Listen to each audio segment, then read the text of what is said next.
What's up, internet? Welcome back. This is Linzer22. Atari is made up of multiple Atari companies, one of them being the Atari VCS company.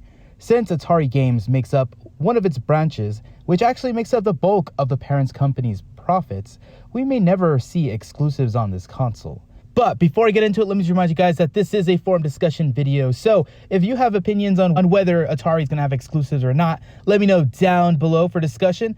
And subscribe for more content. Atari is not a hardware company. They don't produce their own software. It's a small licensing company. They get paid to let someone else use the license of Atari, or they pay a team to make something with their license.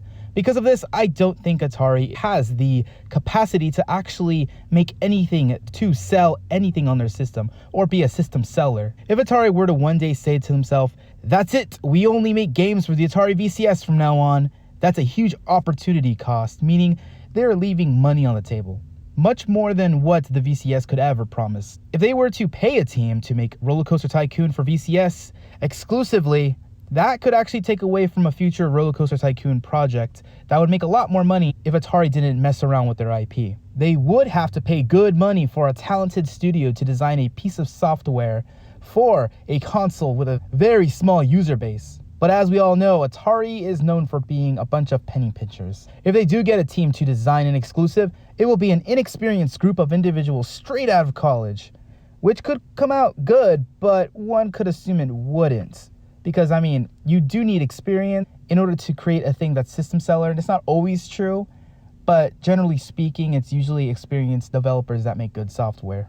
Actually, you know what? If I was at Atari and I was making these big decisions, which thankfully I'm not, because it seems like a hard job to hold at the moment, especially with all the bad PR, I would hold a small games jam.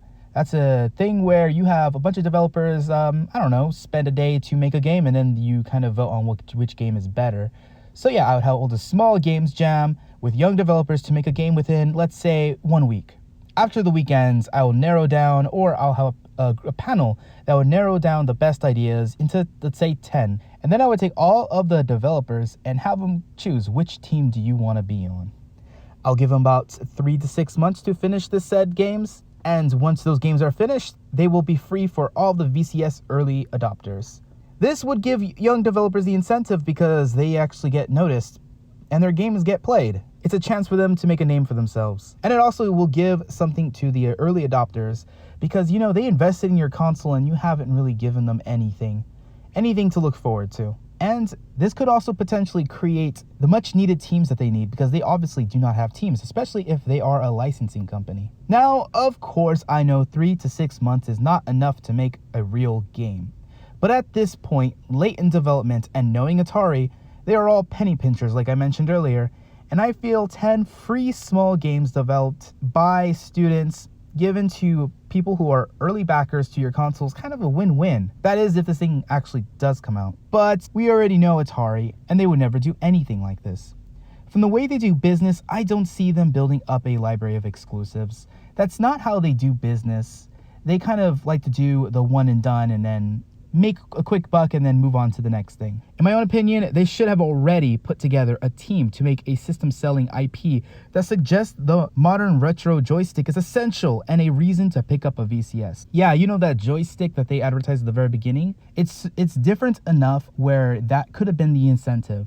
I look at that controller and I think that's simple. I get it. It looks cool. And I actually do want it regardless of whether I decide to ever pick up a VCS. I would probably use that for emulation or something. But they could have got me. They could have created a system seller that makes me go, not only do I want that joystick, but I need the joystick for blank game. But that blank game is never going to happen. I highly doubt they've actually taken the steps to put together a team like that. I would love if they did, but I really don't think they did. I think we are well past that now. I think we're past the point of them developing a team. If they put a team together right now, they only have about 3 to 6 months to work on a game, and you cannot make a system seller in 3 to 6 months. To make a system seller, that could take you 5 years. That could even probably never happen if you just don't have the right resources. But let's say they do, that still would take 5 years in my opinion. All we can do is wait and see. Wait to see if this product comes to fruition. And unfortunately watch as the Atari company neglects it. because it lacks potential of a profitability without the meaningful investment they don't want to give. But what do you guys think? Do you guys think that Atari can pull themselves out of the ground? Do you even think they want to pull themselves out of the ground? Do you guys think this console will be neglected right after release? Let me know down below, and if you like discussion videos much like this one, subscribe and I'll be